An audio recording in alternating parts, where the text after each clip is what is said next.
ఓ బాగా వచ్చి చెప్తున్నాడు నాకు.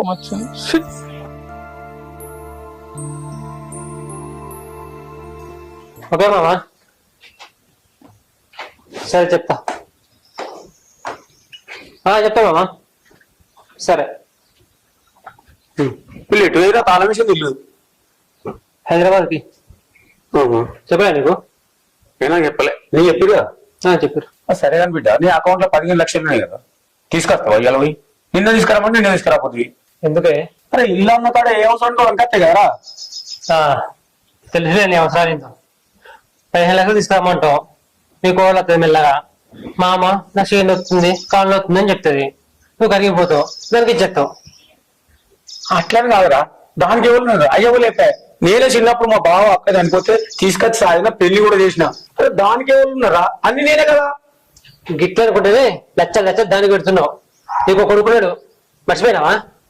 మా అంటే నీ పేరు మీద ఇల్లు ఒకటి ఉంది, ఇంకేముంది? మా అమ్మాయి ఆయన మెల్ల వచ్చింది అనుకో, ఇల్లు కూడా చేస్తావు. అరే గట్లెందుకంటావురా? నీకు తోడబుట్టింది దానికైతే పెట్టపోదు మారా. ఆ తోడబుట్టిందని లెక్క అనుకోరా. అయినా నీకుంచిందా? నువ్వు గట్లెందుకు బాధపడతావు? నానా తోడబుట్టింది కాదు కదా, ఆలోచిద్దా. అరే నాకు చిన్నప్పుడు అయ్యో అనిపించదు. సాగిన, పెళ్లి చేసిన, చిన్న చిన్న అవసరాలు అలా అయ్యా ఉంటే తీర్చిపోదురా. గట్లే అనుకుని చెప్తున్నా నేను.